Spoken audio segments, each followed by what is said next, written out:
은혜 받으실 말씀은 욥기 39장 13절에서 25절입니다. 타조는 즐거이 그 날개를 친다마는 그 깃과 털이 인자를 베푸느냐. 그것이 알을 땅에 버려두어 모래에서 더워지게 하고 발에 깨어질 것이나 들짐승에게 밟힐 것을 생각지 아니하고 그 새끼에게 무정함이 제 새끼가 아닌 것처럼 하며 그 고로한 것이 헛되게 될지라도 괴념치 아니하나니 이는 하나님 내가 지혜를 풍부하지 아니하고 총명을 주지 아니함이니라. 그러나 그 몸을 떨쳐 뛰어갈 때에는 말과 그 탄자를 경히 여기느니라. 말의 힘을 내가 주었느냐? 그 목에 흩날리는 갈기를 내가 입혔느냐? 내가 그곳으로 메뚜기처럼 뛰게 하였느냐?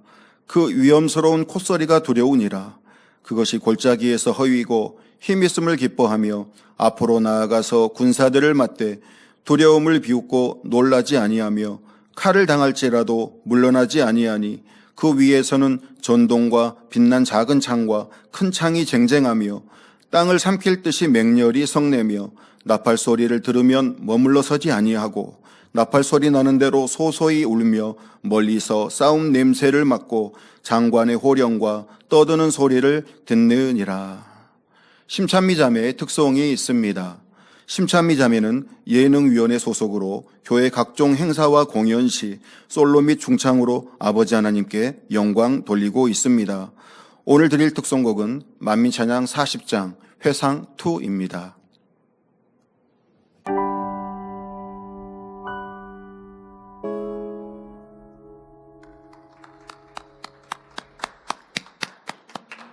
사랑하는 당회장님께서 욥기 강의 124번째 타조와 말의 비유 제아의 말씀 증거해 주시겠습니다. 특성으로 영광 돌려주신 심찬미 자매님 감사합니다. 사랑하는 성도 여러분, 지난 시간에는 들나귀와 들소의 비유에 담긴 하나님의 뜻이 무엇인지 살펴보았습니다. 하나님께서는 왜 이런 짐승들을 비유로 들어 욥에게 설명하시는 것일까요? 이는 우리 사람은 짐승과 달리 하나님의 형상대로 지음받았으니 만물의 영장답게 살아가야 하는데 그렇지 못할 때는 하나님의 자녀라 할 수 없음을 깨우쳐 주시기 위함입니다. 전도서 3장 18절에 보면 내가 심중에 이르기를 인생의 일에 대하여 하나님이 저희를 시험하시리니 저희로 자기가 짐승보다 다름이 없는 줄을 깨닫게 하려 하심이라 하였노라 하신 말씀처럼 하나님의 형상을 잃은 사람은 하나님 편에서 보실 때 짐승과 다름이 없기 때문입니다. 더구나 죄로 가득 찬 오늘날은 오히려 짐승보다 못한 악을 행하는 사람들이 많습니다. 그러면 사람이 어떻게 해야 짐승과 다를 바 없는 삶에서 벗어나 사람의 본분을 되찾을 수 있을까요? 전도서 12장 13절에 말씀한 대로 하나님을 경외하고 그 명령을 지키는 것이 곧 사람의 본분을 되찾는 길입니다. 오늘은 타조와 말에 대한 비유가 나옵니다. 이 비유를 통해 아버지 하나님께서 우리에게 무엇을 말씀하시는지 그 의미를 잘 깨우치고 이해함으로 하나님의 자녀답게 참된 본분을 다하는 성도님들이 되시기를 주님의 이름으로 기원합니다. 오늘 본문에서는 타조에 대해 말씀하시는데 먼저 타조에 관한 영상을 보신 후 설명에 들어가도록 하겠습니다. 네. 타조 동물은 알고 계시죠? 그런데 저렇게 날개도 초원에 있는 타조 하늘과 초원과 같이 찍으니까 너무 멋있네요. 네. 다리도 길고 목도 길고 깃털도 풍성하고요. 타조 영상을 보니까요. 타조를 달리 보게 되네요. 저도. 예, 되게 타조 달리는 것도 이제 지금 나옵니다. 타조 엄청 빠르죠? 저희 기억해 두시고, 자료화면 먼저 보여드리는 건 기억해 두시고 이제 말씀 들으시면 좋겠습니다. 주변에 다른 짐승과도 같이 있는 모습. 네, 보셨죠? 저는 그냥 알고 있는 타조, 아니면 동물원에서 봤던 타조보다 더 멋지게 영상을 보았는데요. 보신 장면 기억하시고 이제 말씀 설명에 들어가도록 하겠습니다. 본문을 보면 하나님께서는 타조의 특성을 말씀하시며 다음과 같이 욥에게 물으십니다. 욥기 39장 13절에 타조는 즐거이 그 날개를 친다마는 그 깃과 털이 인자를 베푸느냐 말씀하십니다. 이는 타조를 칭찬하시는 내용이 아니라 타조의 한계성에 관한 말씀입니다. 타조는 날개를 퍼덕이지만 몸집에 비해 날개가 작아 하늘을 날 수 없습니다. 아까 날개 이렇게 펼칠 때 보니까 꽤 날개가 크죠. 그런데 자신의 몸에 비해서는 그 날개로 하늘을 날 수는 없는 날개입니다. 타조의 깃털은 공작이나 앵무새처럼 화려하지는 않지만 부드럽고 풍성하며 크고 우아한 형태로 독특한 아름다움을 가지고 있습니다. 하지만 이러한 깃털로 자신의 아름다움을 뽐낼 수는 있지만 그 깃털이 다른 짐승들에게 어떤 유익을 주지는 못합니다. 또 타조는 키가 크고 목이 길어서 사방을 둘러보며 다른 동물들을 내려다볼 수 있지만 이 또한 다른 동물들에게 특별한 도움을 주는 것은 아닙니다. 욥은 타조의 비유를 들으면서 하나님께서 말씀하시는 의미를 이해하게 되었습니다. 즉, 타조가 그 깃털을 자랑하지만 별 실속이 없듯이 사람도 외형적인 것만으로는 참된 가치가 없음을 깨우쳤지요. 하나님께서는 욥이 그동안 친구들과 논쟁하며 자신의 지식과 경험을 바탕으로 변론하던 장면들을 다 보셨습니다. 욥은 지식과 교양과 명예와 권세, 물질 등을 가지고 사람들과 어울리고 존경받으며 살아왔지만 정작 시험이 오니 이것을 뛰어넘을 수 있는 덕과 사랑이 없었습니다. 이것이 욥의 한계였지요. 속빈 강정 또는 빛 좋은 게살구라는 말이 있듯이 겉은 보기 좋으나 실제 알맹이는 없는 삶이었던 것입니다. 자, 타조와 욥의 지금 상관관계에서 욥은 스스로 깨우치고 있습니다. 자, 여러분들은 욥이 하나님께서 깨우쳐 주시는 것보다 더 상세한 설명을 듣고 있거든요. 그런데 이것이 자기에게 대입되지 않으면 소용이 없습니다. 여러분들 또한 나는 이런 알맹이 없는 신앙생활 같지는 않았나? 다른 사람들이 겉보기에는 신앙의 연조도 길어요. 사명도 크고 직분도 커요. 신앙의 그 긴 시간 속에 칭찬받고 인정받는 일도 있었고 간증하거나 영광 돌리는 우리 대회에 말씀드린 것처럼 열매를 내는 일도 있었고 아름다운 꽃을 피우는 일도 있었어요. 자, 이것은 겉보기 얼마나 좋은 모양새입니까? 그런데 실상 내게 시험이 오고 어려움이 오면 무엇을 내보이셨습니까? 하나님이 그렇게 말씀하신 대로 항상 기뻐하라 하신 대로 기뻐하였습니까? 범사에 감사하라 하신 대로 감사하였습니까? 아니, 알맹이, 우리 안에 알맹이는 그것이어야 돼요. 믿음이어야 되고 하나님 말씀이고 진리가 내 안에 있다면 겉모양만 아름다운 게 아니고 누가 힘들고 어려울 때 기뻐하라고 그랬잖아요. 감사하라고 했잖아요. 이렇게 되게 무슨 멋진 날개를 펄럭이듯이 그렇게 할 수는 있어요.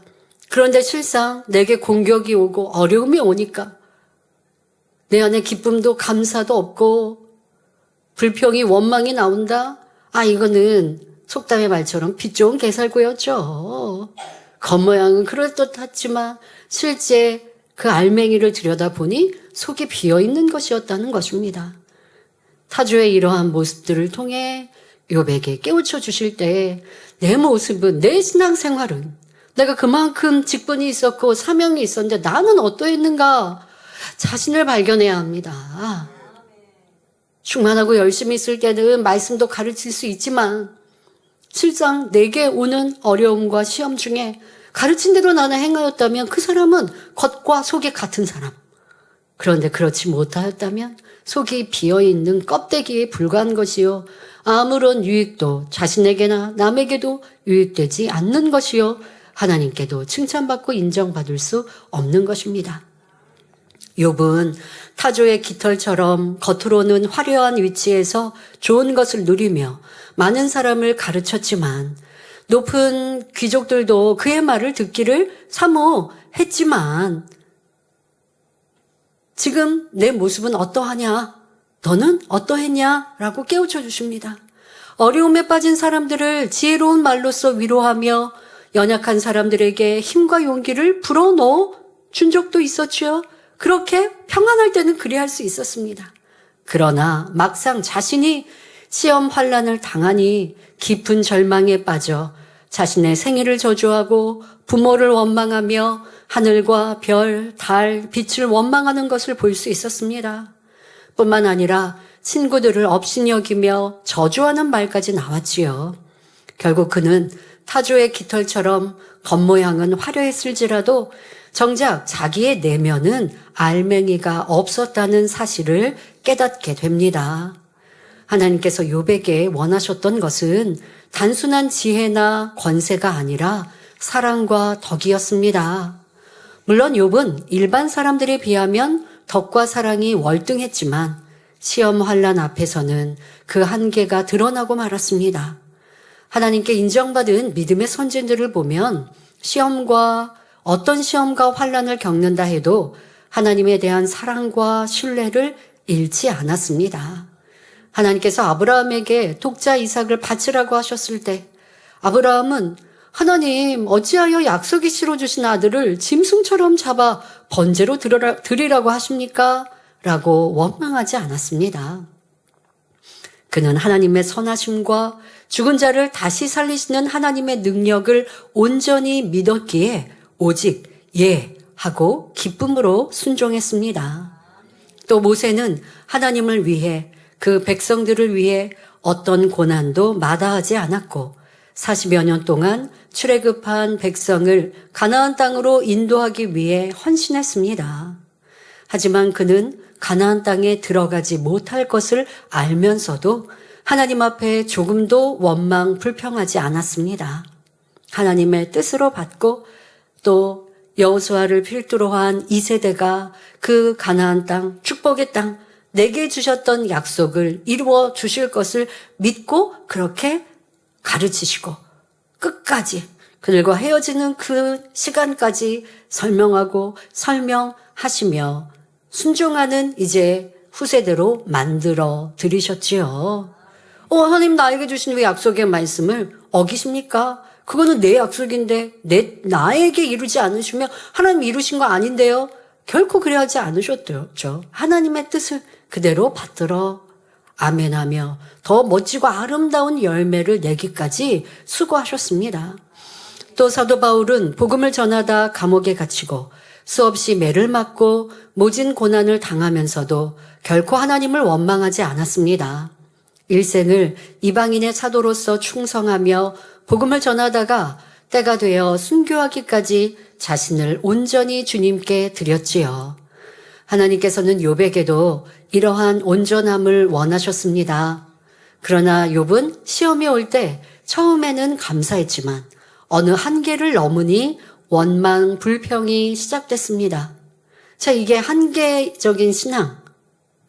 여러분들의 그것은 온전한 믿음이 아닙니다. 그걸 우리가 찾아야 돼요. 내 한계는 얼마만큼일까?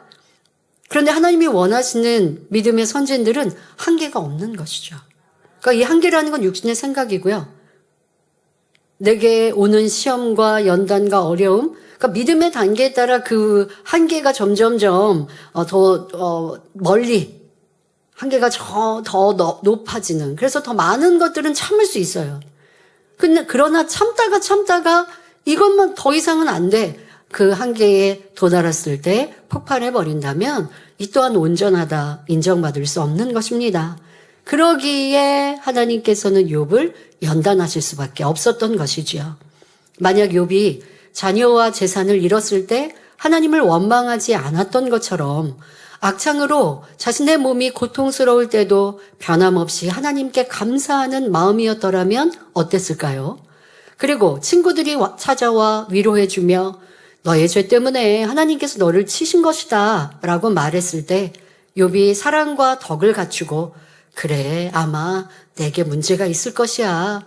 내가 알지 못하는 죄가 있을 수 있으니 하나님께 기도하며 깨달아야겠다. 이 모든 것은 분명히 내 탓이네 라고 대답했다면 어떻게 되었을까요? 이러한 모습으로 하나님을 경외하며 친구들에게도 사랑과 덕으로 대했다면 욥은 친구들과 다투지 않았을 것이며 오히려 그들이 자신을 위로하고 금식하며 함께해 준 것에 감사했을 것입니다. 이런 마음이라면 아예 처음부터 그러한 시험이 욥에게 임하지도 않았을 것입니다. 그러나 욥은 자신이 쌓아 올린 위치, 부와 권세만을 바라보았을 뿐 앞으로 어떤 일들이 닥칠지는 전혀 예상하지 못했습니다.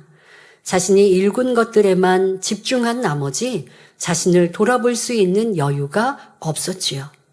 신앙인들 안에도 이러한 모습들을 참 많이 보지요.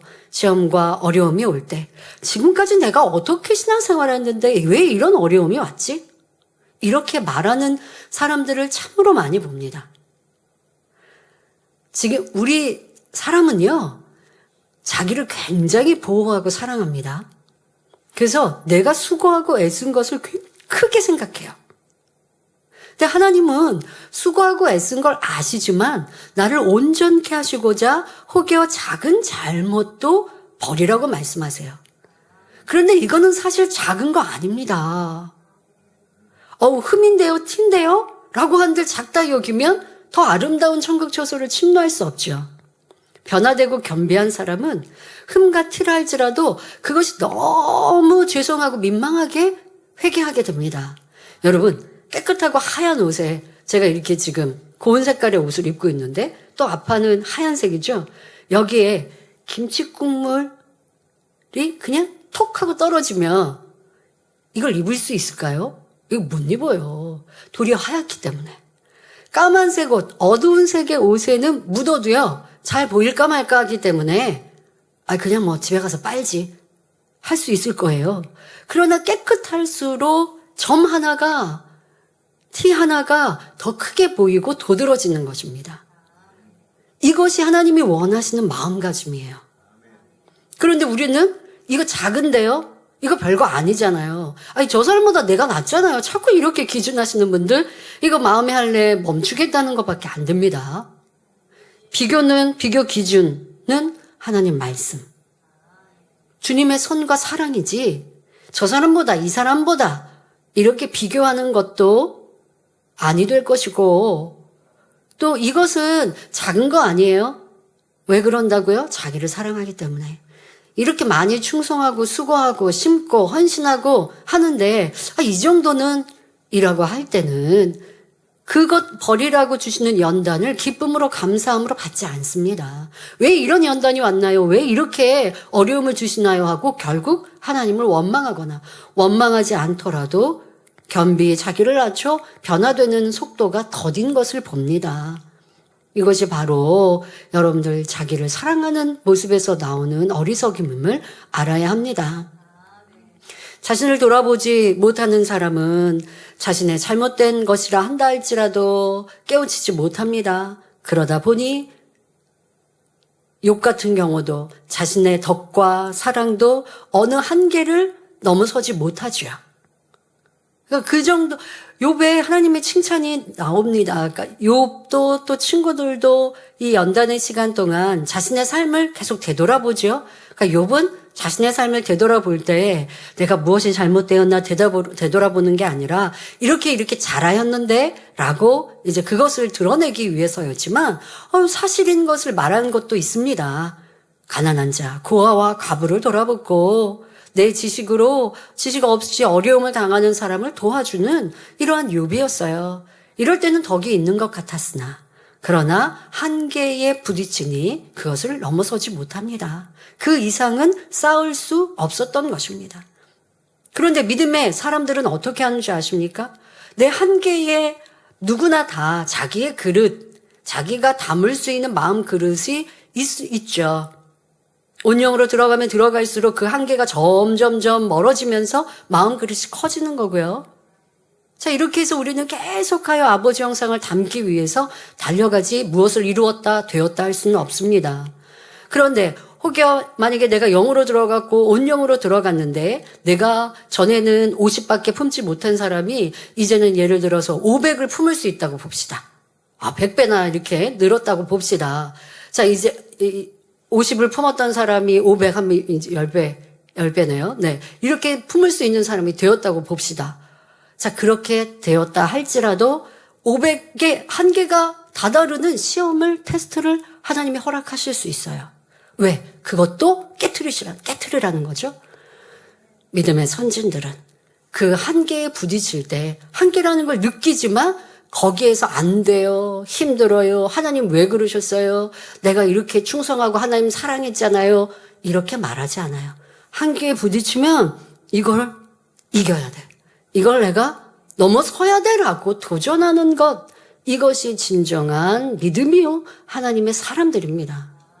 그런데 욥은 처음에 연단보다 점점점 커지고 깊어질 때 처음에는 기뻐하고 감사했잖아요. 그러다가 점점 깊어지니 부딪히는 막에 닿았습니다. 그걸 깨어나오지 못하니 연단이 점점점 길어질 수밖에 없었지요. 하나님께서 욥을 보실 때 그의 마음밭은 매우 선하고 좋았지만 그릇이 작기에 더 큰 것을 담을 수 없었습니다. 그러니 하나님께서는 그 한계를 깨트려 더 큰 그릇으로 만들기 위해 연단을 하시는 것입니다. 욥이 이러한 하나님의 뜻을 깨닫고 나면 자신을 이러한 어리석음에서 깨어나게 해주신 하나님께 얼마나 감사하겠습니까? 여러분들의 신앙생활 속에서도 이러한 변화를 느낄 수 있어야 합니다. 전에는 내 마음 그릇이 작아서 누군가 나를 이렇게 괴롭게 하면 가서 따지지는 않아도 힘든 마음, 슬픈 마음이 있었어요. 그런데 거기에서 멈추지 않고 아버지 하나님 제가 이렇게 힘들어하는 것도 제 마음 그릇이 작아서 그러합니다. 용서해 주세요. 더 이해하고 품을 수 있는 큰 마음 되게 해주세요. 라고 기도합니다. 노력합니다. 그랬더니 이제는 그 상황을 이길 수 있게 되었습니다. 기뻐하고 감사했어요. 그리고 가면 그만큼 그릇이 커졌죠. 커지고 나면 그 다음에는 전에처럼의 슬픈 일이 와도 슬퍼하지 않게 됩니다. 그럴 때 뒤를 돌아보면 전에는 내가 마음 그릇이 작아서 연단이 왔고 그 연단이 나에게 너무나 필요했구나. 그러면 이제 시간이 지나도 하나님께 감사할 수 있는 거죠. 아버지 하나님 저를 그렇게 연단하지 않으셨다면 저는 제가 잘한 것만 보면서 나랑 좀 맞지 않는 사람을 더 이해하고 품지 못하는 모습이었을 텐데 이러한 어려움과 연단이 저를 더 겸비하게 하고 상대를 품을 수 있게 해주셔서 너무너무 감사합니다. 라고 느끼게 되는 거예요. 여러분, 우리가 아버지의 온전하심을 닮아가는 과정 속에 다가오는 나의 한계, 그것을 계속 깨치워 갑시다. 그만큼 나는 커지는 것이요. 아버지 하나님의 잃어버린 형상을 찾아가는 것이죠. 하나님께서는 계속해서 타조의 특성을 비유로 들어서 욥을 깨우쳐 주십니다. 욥기 39장 14절 15절에 그것이 알을 땅에 버려두어 모래에서 더워지게 하고 발에 깨어질 것이나 들짐승에게 밟힐 것을 생각지 아니하고 말씀하십니다. 타조는 초원, 황무지, 사막 주변과 같은 건조한 지역에 서식합니다. 모래땅에 얕은 둥지를 파서 알을 낳으며 낮 동안에는 태양열로 알을 따뜻하게 하고 밤에는 수컷 타조가 알을 품어 부화를 돕습니다. 그러나 둥지가 지면에 노출되어 있다 보니 알이 사람이나 들짐승의 발에 밟혀 깨질 수도 있고 포식자의 먹이가 될 수도 있습니다. 그런데도 타조는 그런 위험이 올 것까지는 생각할 줄을 모른다고 말씀하십니다. 이는 자기가 할 수 있는 그것만 알지 그 다음을 모르는 욥의 어리석음을 깨우쳐 주시는 말씀이지요. 욥은 지혜롭고 총명했으며 하나님을 참으로 사랑하는 사람이었기 때문에 이 말씀을 들을 때 자신의 어리석음을 뼈저리게 깨우칩니다. 내가 타조와 같았구나. 자기의 깃털로 아름다움을 과시하며 뽐내지만 알을 낳아서 모래 속에 묻어두고 그 다음 일은 알지 못하는 타조의 모습이 바로 내 모습이로구나. 인정하게 되지요. 바로 이런 부족함이 욥에게 있기 때문에 사단은 욥이 모든 소유와 자녀들을 잃는 시험을 통과한 후에도 물러나지 않고 이제 주의 손을 펴서 그의 뼈와 살을 치소서 그리하시면 정령 대면하여 주를 욕하리이다라고 송사했던 것입니다. 욥은 자신의 생명을 위협하는 시험을 겪은 후에야 비로소 자신이 어떤 그릇인지를 알게 되었습니다. 마치 타조와 같이 알을 묻어두는 것만 알고 그 다음 결과를 몰랐던 자신을 하나님께서 깨우쳐 주셨으니 얼마나 감사한 마음이겠습니까? 여러분들도 이런 감사를 시험과 연단이 지난 후 해보셨습니까? 아버지님, 저는 잘하는 줄 알았고 충성하는 줄 알았고 성결을 향해 달려간다 생각했는데 누가 나를 괴롭게 하니 내가 하지 않은 말들을 지어내니 나도 모르게 속상했고 슬펐고 충만함과 열심히 식어진 내 모습. 그 순간에는 저 사람 때문에 지금 내가 이렇게 어려우니까 충성할 힘이 없고 기도할 힘이 없었어 라고 생각했겠지만 그래도 우리 만민의 성도님들은 거기서 멈춰있지 않지요. 또 깨어나고 시간이 흘러보니 내 마음의 변개함이 있었고 내 마음에 나를 드러내려는 모습이 있어서 칭찬받지 못하니 힘들어하고 그러니 충성이 쉬워진 거지 라고 깨닫게 되었을 때 회개할 것은 회개하고 이제는 변개하지 않는 사람이 되기 위해서 여러분들이 수고하고 노력했을 것입니다. 그러니 연단은 필요한 것이죠. 시험이 없었으면 진짜 내 모습을 몰랐을 터인데 진짜 모습 모르고 그리고 가면 천국 가서 아버지가 들춰내신다니까요. 여기서 모른 척하고 충성만 하고 마음 밖 개간 안 하고 마음 안에 저 깊은 곳에는 돌무더기가 있고 흙이 단단하게 굳어져 있어서 내 마음밭에서 열매 맺는 한 부분만 지금 열매 맺고 있어요. 그런데 마음밭 할례하는 건, 마음밭 개간하는 건 참 수고가 필요하고요. 힘들거든요. 웬만한 충성 수고보다 더 힘든 거예요. 자기를 복종시키고 하는 것은 날마다 죽어지는 것은요. 더 수고스러운 거예요. 이거 안 하는데 충성하고 수고하니까 눈에 보여지는 열매도 있고 칭찬도 받습니다. 그러나 하나님께서는 하늘에 가면 충성하고 수고한 열매만 기뻐하시는 게 아니라 내 마음밭 할례하지 않고 개간하지 않은 것도 다 확인시켜 주신단 말이에요. 그때 가서는 시간도 기회도 없어요. 그러니 지금 해야 돼요. 욥도 그것을 깨우치고 있는 거예요. 내가 지금 충성하고 수고하고 애쓴 거 그거 생각하다가 더 깊이 아버지 하나님이 원하시는 걸 하지 못했는데 그래서 내 안에 있는 깊은 악의 모양 또 그릇이 작은 걸 내가 깨우치지 못했는데 그런데 또 불평하고 원망하고 했었던 내 모습. 그런데 시험이 오고 어려움이 오니 이러한 나의 진짜의 모습을 들여다보게 되었고 그래서 이걸 변화시켜가는 이 욥 얼마나 깊은 감사를 올리고 있겠는지요. 오늘날에도 많은 사람이 타조처럼 현재만 알고 사후세계는 알지 못한 채 자기 마음대로 말하고 행동하며 자기 유익을 쫓아 지식을 쌓고 명예와 부를 추구하며 살아갑니다. 그러나 저와 여러분은 주 안에 거하며 이 시간도 하나님 말씀 듣기를 즐거워하며 영생의 길로 가고 있으니 얼마나 기쁘고 감사한지요. 하나님께서 욥을 연단하심으로써 그를 깨트려 큰 그릇이 되게 하시고 갑절의 축복을 받게 하시는 것처럼 우리도 연단을 통해 진정 하나님이 원하시는 사람으로 인도하고 계십니다. 여러분도 시험과 연단의 때에 하나님의 그 깊은 마음, 하나님의 큰 그림은 보지 못하고 현재만 보며 불평하고 원망했던 모습들 철저히 회개하셨죠? 또 회개로만 그치지 마시고 그러한 내 속성이 있는 것 그리고 그 속성의 근본은 악은 모양이라도 버리지 못한 것이지요. 이러한 것들을 알아서 변화의 열매로 진정한 마음의 할례로 친절한 성결로 나온다면 시험이 오고 연단이 와도 그것은 축복으로 바뀌는 것입니다. 그러니 우리는 연단이란 얼마나 값진 것인지 깨닫고 하나님께 중심으로 감사해야 하겠습니다. 이어지는 본문을 보면 욥기 39장 16절 17절에 그 새끼에게 무정함이 제 새끼가 아닌 것처럼 하며 그 구로한 것이 헛되게 될지라도 괴념치 아니하나니 이는 하나님 내가 지혜를 풍부하지 아니하고 총명을 주지 아니함이니라 말씀하십니다.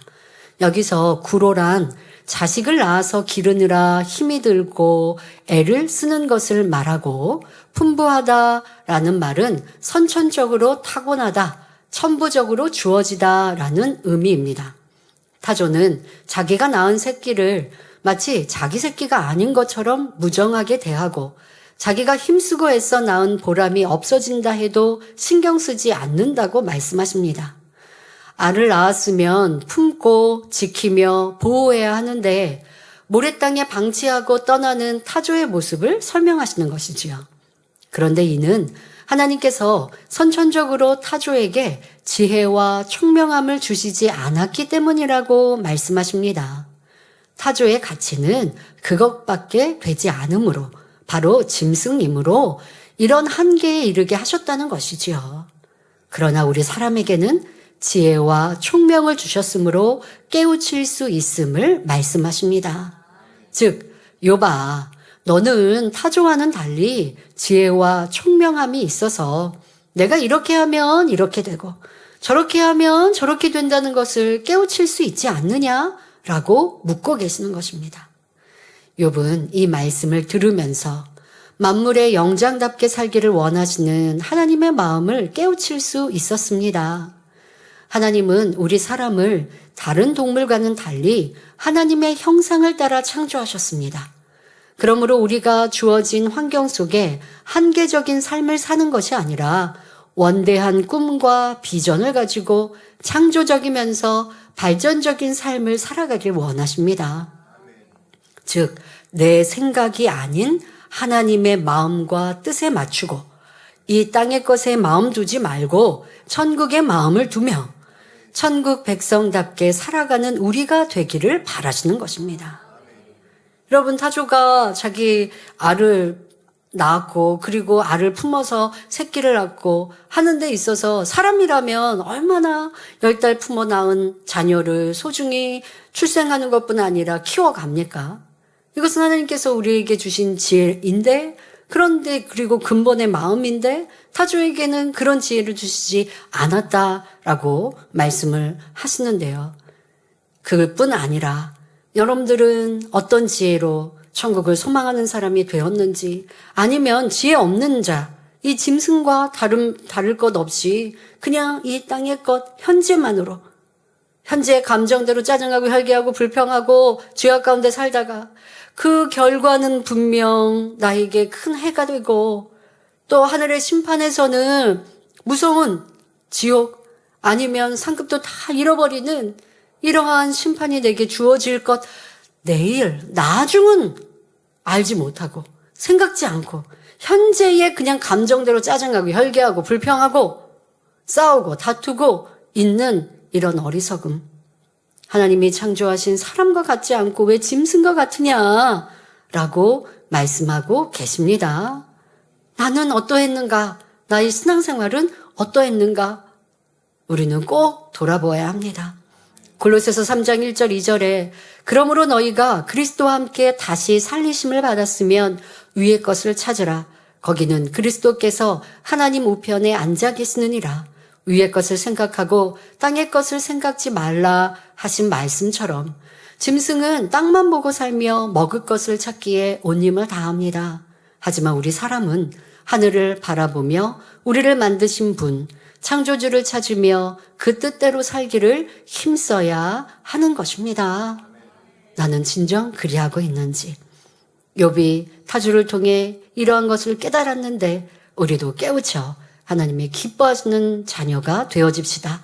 이어지는 본문을 보면 욥기 39장 18절에 그러나 그 몸을 떨쳐 뛰어갈 때에는 말과 그 탄 자를 경히 여기느니라 말씀하십니다. 타조는 지구상에서 가장 빠르게 달리는 새로 두 다리만으로도 최대 시속 70km에 이르는 속도로 달릴 수 있다고 합니다. 강한 근육을 가진 긴 다리는 한 걸음에 4, 5m까지 뻗을 수 있으며 몸을 앞으로 기울여 전속력으로 달릴 때는 마치 화살처럼 빠르게 질주하는 듯한 모습이지요.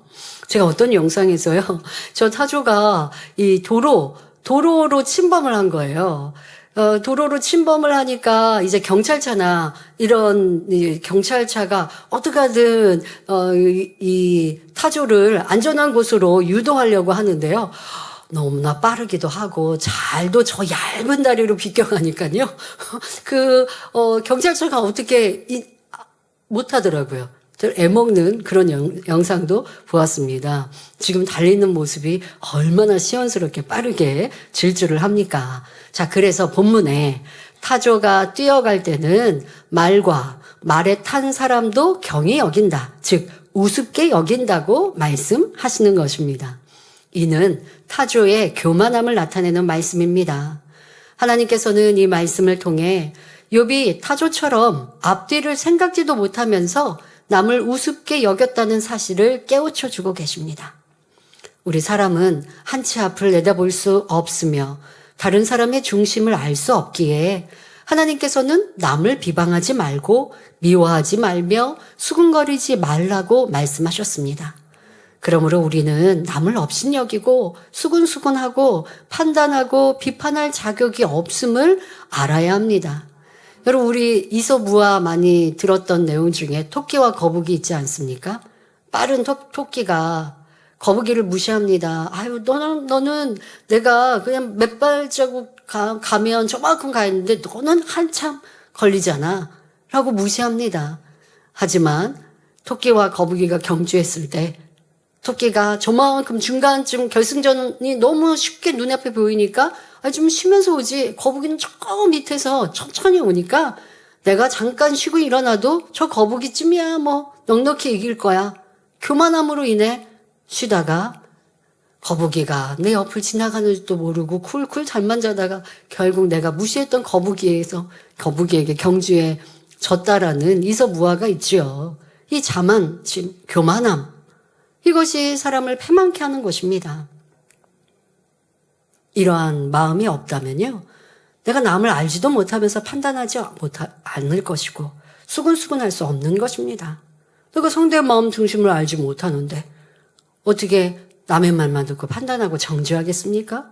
그만큼 판단 정죄하는 속성이 있는 것이고 교만함이 있는 것이지요. 우리가 알고 있는 것이 전부가 아니기 때문에 겸손한 마음으로 남을 나보다 낮게 여겨야 하는 것입니다. 그래야만 진리 안에서 바르게 보고 바르게 듣고 바르게 말할 수 있으며 하나님께서 원하시는 온전한 사람이 될 수 있음을 명심하시기 바랍니다. 이어서 하나님께서는 말의 비유를 들어 말씀하십니다.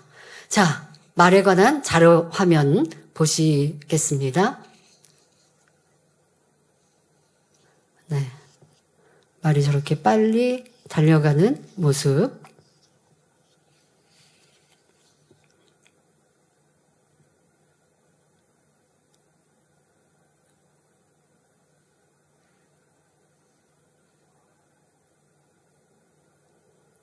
네. 자, 욥기 39장 19절에 말의 힘을 내가 주었느냐? 그 목에 흩날리는 갈기를 내가 입혔느냐? 말씀하십니다. 성도 여러분, 우람한 말이 힘차게 땅을 박차며 달리는 모습을 상상해 보시기 바랍니다. 다리와 몸통의 단단한 근육들이 역동적으로 움직이며 아름다운 갈기가 바람에 휘날립니다. 코에서는 거친 숨결이 뜨겁게 뿜어져 나오며 굴레를 벗어난 듯한 자유로움이 온몸에서 퍼져 나옵니다. 굵직한 말굽 소리는 땅을 울리고 달리는 속도가 붙을수록 그 울림은 더욱 강렬해집니다. 또 말의 눈빛은 날카롭게 빛이 나며 목표를 향해 한순간도 흐트러짐 없이 달려가지요. 본문에 흩날리는 갈기라 했는데 갈기는 목덜미에 난 길고 풍성한 털을 말합니다. 말에게 갈기가 있는 것과 없는 것은 큰 차이가 납니다. 조랑말처럼 작은 말의 갈기는 눈에 띄지 않지만 힘차고 빠른 명마의 갈기는 풍성하게 흩날림으로 그 위엄과 아름다움을 더욱 돋보이게 하지요. 욥은 지혜로운 사람이기 때문에 하나님께서 말에게 힘과 갈기를 내가 준 것이냐라고 질문하실 때 자신에게 어떤 깨달음을 주시는지를 이미 알았습니다. 말에게 힘과 갈기가 있는 것처럼 욥이 가지고 있는 힘과 위엄은 바로 재산과 명예와 권세, 지식과 지혜 등이었습니다. 그러니 하나님께서는 말의 비유를 통해 욥아, 내가 갖고 있던 지식과 물질과 명예와 권세를 누가 주었느냐라고 물으시는 것입니다. 욥은 부끄러워서 아무런 답변도 할 수가 없었습니다. 욥이 시험과 연단을 받기 전에는, 그리고 지금처럼 하나님과 교통하기 전에는 자신이 가진 모든 것을 자기의 능력으로 얻었다고 생각했습니다. 그러나 하나님의 질문을 듣고 나니 내가 가졌던 재산과 명예, 권세, 지혜와 지식도 내 능력으로 얻어진 것이 아니라 하나님께서 함께 하시고 축복해 주셨기 때문에 가능했던 것임을 비로소 깨닫게 된 것입니다. 성도 여러분, 우리도 영적으로 깨달아야 합니다. 흔히 사람들은 자신이 가지고 누리는 것들이 마치 자기의 힘으로 얻어진 것처럼 착각하며 교만해져서 하나님이 어디 계시냐고 말합니다. 그러나 우리에게 생명을 주신 분도 하나님이시며 우리가 이 땅에서 먹고 마시며 누리는 모든 것들을 창조해 주신 분도 하나님이니 결국 모든 것이 하나님께로부터 왔음을 인정하고 감사해야 합니다. 무엇보다 은혜 받을 만한 때에 은혜를 주시고 구원받을 만한 때에 구원을 주신 아버지 하나님께 깊은 감사를 올릴 수 있어야 하겠습니다. 여러분은 세상 사람처럼 내 부, 명예, 지식, 권세 이것이 내 것으로 온 것이라 말하지는 않겠지요. 하나님의 자녀들로 하나님께서 축복해 주셨습니다 라고 고백할 것입니다. 욥도 그렇게 고백할 때가 있었죠. 그러나 그 자기에게 주어진 내게 임한 열매가 자랑이 돼버리는, 말은 하나님이 이렇게 축복해 주셨습니다 라고 할 수 있지만 나도 모르게 그것이 내 열매다라고 하는 우쭐함이 되는 신앙인들도 있습니다. 그것은 패망의 지름길이 될 수 있지요. 때로 내가 하나님의 은혜로 인해 은사를 받았습니까? 하나님의 은혜로 인해 큰 사명을 받았습니까? 사명을 열심히 감당했더니 열매가 나왔습니까? 이 모든 것 하나님께서 내게 주신 은혜요, 능력이라 겸비 고백하는 사람은 이러한 것을 자랑할 게 없는 거예요. 그런데요, 우리가 말은 하나님께서 능력 주셔서요 라고 말하면서 자기의 자랑으로 쓸 때가 있다니까요. 없는 사람, 나보다 부족한 사람을 무시하기도 하고 또 열매 없는 사람을 저 사람은 왜 저렇게 충성 안 해? 나 이 정도는 해야 되지 않아?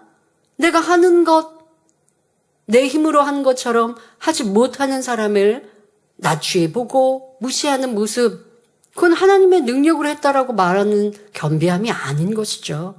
하나님 은혜와 능력으로 했다면 나보다 부족한 사람이 있을 때 저 또한도 하나님의 능력 받아서 열심히 잘할 수 있으면 참 좋겠다 하고 기도해주고 응원해주는 것이지.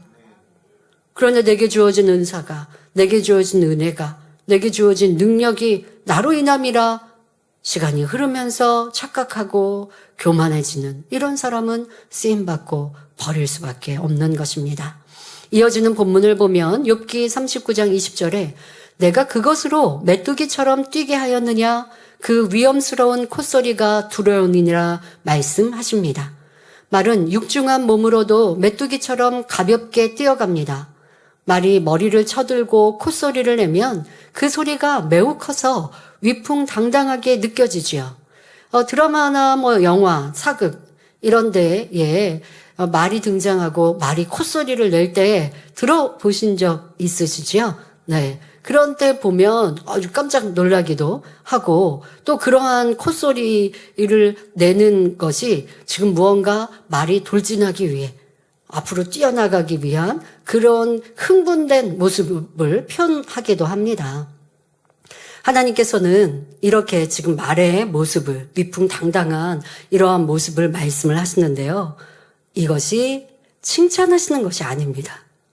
이는 바로 욥이 그동안 말처럼 뛰며 목에 핏대를 세우고 머리를 쳐들고 큰 소리를 쳐왔던 모습이 얼마나 부끄럽고 창피한 일이라는 사실을 깨우쳐 주시는 말씀입니다. 욥이 지금 하나님께서 말에 대해 이렇게 말씀하시니까 말을 이렇게 창조하셨다고 하시는 게 아니라 욥 너가 이렇지 않았니? 라고 깨우쳐 주시며 부끄러움을 느끼게 지금 하시는 것이지요. 다음 절을 보면 욥이 말처럼 천방지축으로 날뛰면서 부귀와 명예와 지식 등을 자랑했는데 그러한 것이 얼마나 어리석은지를 깨우쳐 주는 말씀임을 잘 알 수 있습니다. 욥기 39장 21절 22절에 그것이 골짜기 위에서 허위고 힘있음을 기뻐하며 앞으로 나아가서 군사들을 맞되 두려움을 비웃고 놀라지 아니하며 칼을 당할지라도 물러나지 아니하니 하십니다. 말이 골짜기에서 허위고 힘있음을 기뻐하며 나아가서 군사들을 맞는다는 것은 말이 전쟁터에서 힘차게 발굽질을 하면서 돌진하는 모습을 나타냅니다. 과거 전쟁은 군사의 수도 중요하지만 말의 많고 적음이 승리에 중요한 비중을 차지했습니다. 말은 적군이 창과 칼을 휘둘리며 달려와도 두려워하지 않고 물러서지 않습니다. 언제 칼이 자기 목을 벨지 화살이 몸을 꿰뚫을지 알 수 없는데 이 상황을 피하지 않고 오히려 앞으로 나아갑니다. 그러니 이 또한 말을 칭찬하시는 말씀이 아니라 앞뒤 가리지 않고 무모하게 달려나가는 어리석음을 표현하신 것입니다. 욥도 마찬가지였습니다. 욥은 스스로 지혜롭다고 생각했지만 시험이 닥치자 마치 전쟁터에서 맹목적으로 돌진하는 말처럼 겁없이 행동했습니다. 곧 죽음이 닥칠 처지에 놓여 있으면서도 친구들과 변론하면서 기필코 그들을 이기려 했고 하나님은 불의하다 하며 심지어 자신이 하나님보다 더 의롭다고 주장했습니다. 차라리 변론을 그치고 하나님께 빌고 의지했더라면 하나님께서 그 인내를 보시고 역사하셨을 것입니다. 하지만 욥은 마치 전쟁터의 말과 같이 자기를 고집하며 어리석은 질주를 함으로써 스스로 하나님의 역사를 막았습니다. 자신의 종들까지 비웃는 처지에 있으면서 친구들의 말을 무시하고 오히려 비난하며 하나님을 대적해 나갔으니 이는 전쟁터에서 무모하게 달려나가는 말의 모습과 다를 바 없지 않습니까? 여러분, 이 모습이 나의 모습인지 살피셔야 되고요. 저는 이 말씀을 대하면서 우리 교회 연단회 때 막 성전으로 막 그렇게 몰려들듯이 했던 그러한 성도들의 모습도 생각해 보았습니다. 그런데 원로 목사님이나 아버지의 말씀은 우리가 어디에 가서 막 데모한다고 그것이 하나님의 뜻이라면 100번 1000번을 하죠. 우리가 98년도 사건을 통하여서도 그렇지 말아야 함을 원로 목사님을 통해 충분히 듣고 그로 인하여서 더 큰 어려움을 맞이했다는 것을 듣고 알고 또 어떻게 하라라는 지시의 사항을 말을 해줘도 순종하지 않고 전쟁터에 그냥 앞뒤 안 보고 달려가는 말이 되는 내 모습이라면 그러니까 말의 그러한 모습은 전쟁에 있어서 참 장수에게 든든하겠죠. 그러니까 장수와 말과 이 교감이 잘 돼 있어서 말이 이 앞에 적군의 칼과 창에도 두려워하지 않고 주인이 장수가 돌진하자라고 하면 따라가는 말로 훈련을 합니다. 그럴 때는 좋지만 지금 이 장면에서는 그것을 말씀하시는 것이 아니라 그렇게 순종하고 함께하는 이걸 말씀하시는 게 아니라 맹목적으로 달려가서 앞뒤도 안 보고 그리고 비참하게 처참하게 죽임당하면 무슨 소용이 있습니까? 욥이 당한 상황 속에 지금 자기를 자랑하고 드러내고 나는 옳다 하고 친구들과 싸우고 거의 그냥 짐승 중에 쌈딱이라는 지금 닭인데 싸움을 붙이는, 그래서 싸움으로 내기하려고 사람들이 그렇게 훈련시키는 닭들 있죠? 거칠고 막 쪼기를 잘하고 뭐 이러한 닭을 그렇게 훈련시켜서 계속 훈련을 시켜서 닭싸움을 시킨단 말이죠. 그리고 거기에서 내기를 하고 사람들이 그거 보고 막 좋아하고 그러면 닭끼리 싸우면서 피나고 상처 나고 이렇게 하는 걸 사람들이 즐긴단 말이에요. 그런데 그러한 내 모습, 내 삶 속에서 그렇게 싸우고 다투고 시비비비하고 잘못됐다 정죄하고 하는 것이 어떻게 진리이겠는가? 하나님의 뜻이었겠는가? 점검하고 그러한 모습이 있었다면 욥에게 지금 하나님께서 책망하시는 이 책망의 말씀이 나에게 하시는 거구나. 우리 만민의 성도는 지금은 안 그래요. 그런데 지금은 안 그렇다고 해서 없는 거 아니라는 걸 아셔야 된다고요. 2010년대에 우리가 행복하고 충만할 때 그런 악을 드러내리라고 어찌 생각하겠습니까? 그런데 시험이 오고 연단이 오는데 내 생각이 안 맞고 누군가가 부추기면 따라서 그렇게 쌈딱처럼 내가 행하고 있다면, 정죄하고 판단하고 수근수근하고 다투고 옳다 그르다 시시비비하고 나는 맞고 너는 틀리다 하고 있다면, 그리고서는 또 시간이 지나서 깨달아서 회개해요. 그래서 평안해요. 그러다가 또 시험이 오면 또 그러면 무슨 이런 반복적인 신앙생활 하시겠어요? 그거는 마음 개간한 거 아닙니다. 아예 악의 모양 뿌리까지 뽑아내서 내가 이해되지 않는 상황도, 도무지 나를 괴롭게 하는 악한 사람도 어떻게 품어야 하고 어떻게 섬겨야 하고 어떻게 화평을 이루어야 할까? 아버지는 무엇을 원하실까를 생각하고 선택하는 이러한 선과 사랑의 사람이 되어야 하는데, 그렇지 못하고 전쟁터에 이 말과 같이 무모한 행함과 싸움과 다툼은 내 안에 어떠한 것들이 있었는지 그 속성 자체를 깨우치고 벗어버립시다. 욥은 스스로 힘있고 지혜가 있다고 자부했지만 정작 자신 앞에 어떤 일이 닥칠지 모른 채 어리석게 변론을 이어갔고 결국 스스로 연단의 시간을 길게 만들었습니다. 그러니 욥은 이 말씀을 들을 때 자신의 지난 행동들이 얼마나 어리석었는지를 깨닫고 친구들을 볼 면목도 없었으며 더구나 하나님 앞에 너무나 부끄러웠을 것입니다.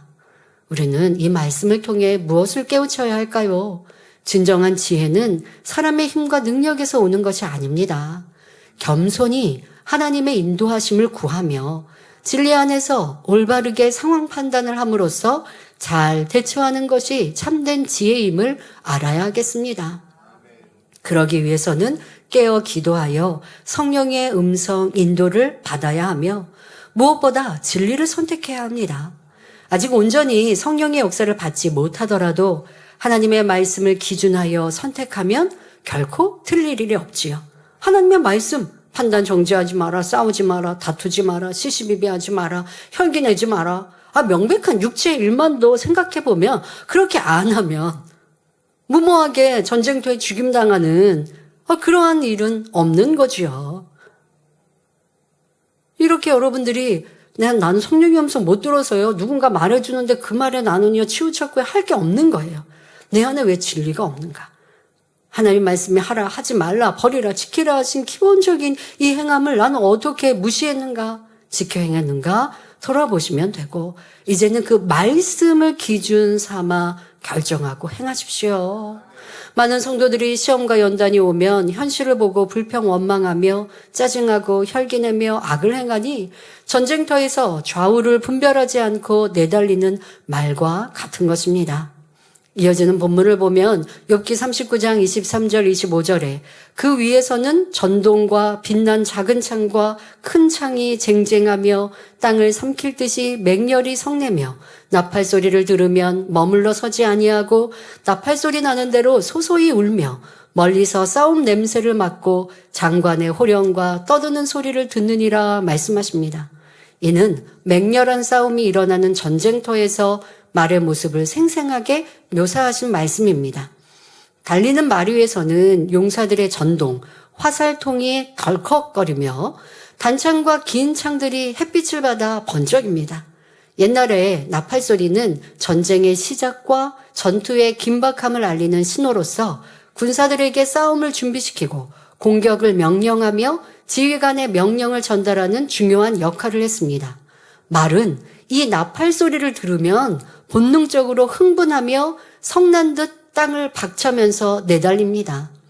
소소히 운다는 것은 말이 흥분해서 힝힝 콧소리를 내는 모습을 표현한 것입니다. 나팔 소리가 날 때마다 말은 콧소리를 내고 멀리서도 전쟁 기밀을 알아차리며 싸우는 소리와 지휘관들의 명령하는 소리를 듣습니다. 전쟁터에 나간 말들은 용맹스럽게 달려가다가 서로 부딪혀 쓰러지고 창이나 칼 또는 화살에 맞아 죽어갑니다. 그래서 전쟁터에는 사람만 죽어있지 않죠. 말도 이렇게 죽어있는 것, 이런 것들 영화 같은데, 고전 영화 같은데 보았는데요. 결국은 그 자리에서 썩어 독수리의 밥이 되고 말지요. 하나님께서는 이 말씀을 통해 말처럼 무모하게 달리는 어리석음이 얼마나 비참한 결과를 낳는지를 깨우쳐 주고 계십니다. 욥은 자신이 마치 전쟁터의 말처럼 맹목적으로 질주하며 변론하고 다투었기에 결국 지금의 결과를 초래했다는 것을 깨닫게 됩니다. 욥의 현재 상태는 어떠합니까? 악창이 아물었다가 터지기를 반복하며 피고름이 쏟아지는 극심한 고통 속에 몸은 뼈와 가죽만 남았습니다. 머리에서 발끝까지 이런 고통을 겪고 있었으면서도 욥은 달리는 말처럼 멈추지 않고 끝까지 변론하며 다투었습니다. 헛된 자존심을 내세우며 계속해서 자신의 의로움을 주장해 나갔지요. 결국 욥은 몸도 마음도 피폐해질 대로 피폐해지고 말았습니다. 그러므로 다툼과 감정의 결과, 자존심과 교만, 욕심의 결과가 얼마나 어리석은지를 깨달아야 합니다. 특별히 여러분들의 그 가정 삶 속에서 부부싸움이 이러한 일들을 낳지 않습니까? 서로 의견의 차이가 점점점 멈추지 않고 심해지면 상대의 가족까지, 부모, 형제까지 비난하게 되고 상대의 감정 상하는 말에서 이제는 아예 무시하는 말로 그렇게 하다 보면 안 살아, 이혼해, 이런 말까지 서슴없이 낸단 말이에요.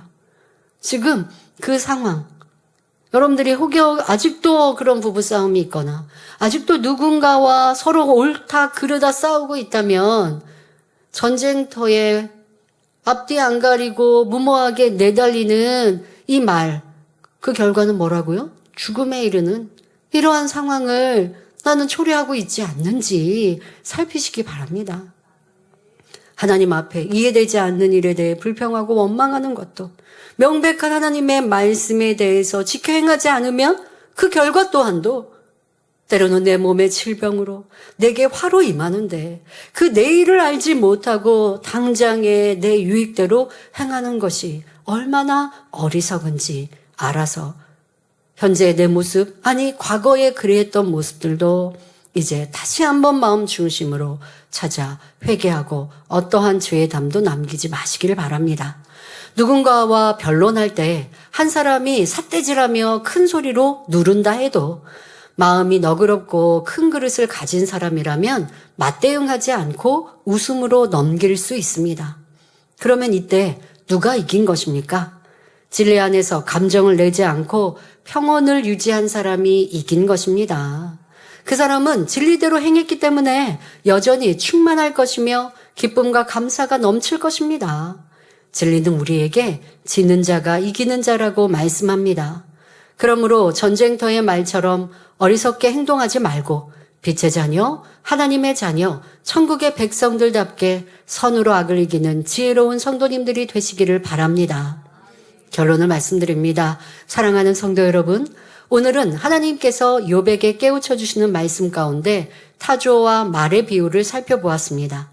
타조는 지혜와 총명이 없어서 자기 알이 밟히고 깨질 것을 알지 못한 채 방치합니다. 하지만 우리 사람에게는 하나님께서 지혜와 총명함을 주셨기 때문에 앞일을 대비할 수 있습니다.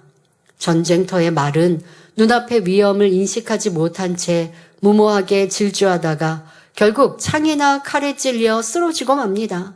그러나 하나님께서는 우리에게 성경을 통해 가장 지혜롭고 복된 길을 자세히 알려주셨기 때문에 우리는 그 말씀에 순종함으로 하나님이 원하시는 길을 갈 수 있습니다. 하나님께서 동쪽으로 가라 하시면 동쪽으로 가고 서쪽으로 가라 하시면 서쪽으로 가면 됩니다. 이렇게 순종하는 자녀들에게 아버지 하나님께서는 들어와도 나가도 복을 받게 하시고 머리 될지언정 꼬리 되지 않게 축복해 주시며 영혼이 잘됨같이 범사가 잘되게 해주신다고 약속하셨습니다. 이처럼 축복의 길을 알려주셨는데도 불순종하기 때문에 환난과 질병 가운데 고통을 겪게 되는 것이지요. 그러므로 혹여 여러분의 삶에는 타조처럼 지혜롭지 못한 모습은 없는지, 말처럼 어리석게 행동하는 일은 없는지 돌아보시며 온전한 순종의 길로 돌이켜 참된 평안과 축복을 누리시기를 주님의 이름으로 축원합니다. 말씀 참고하시면서 함께 기도하겠습니다. 좋으신 아버지 하나님, 아버지 하나님의 지혜와 또한 아버지 하나님의 그 온전하심을 찬양합니다. 욥을 깨우쳐 주실 때도 이렇게 짐승들의 특징을 알아 하나하나 말씀해 주시고 그 말씀 속에 또 욥은 하나님의 깊은 뜻을 깨우쳐 자신의 지난날 현재의 모습을 회개하고 있으니 우리 모두에게로 이런 은혜를 주옵소서.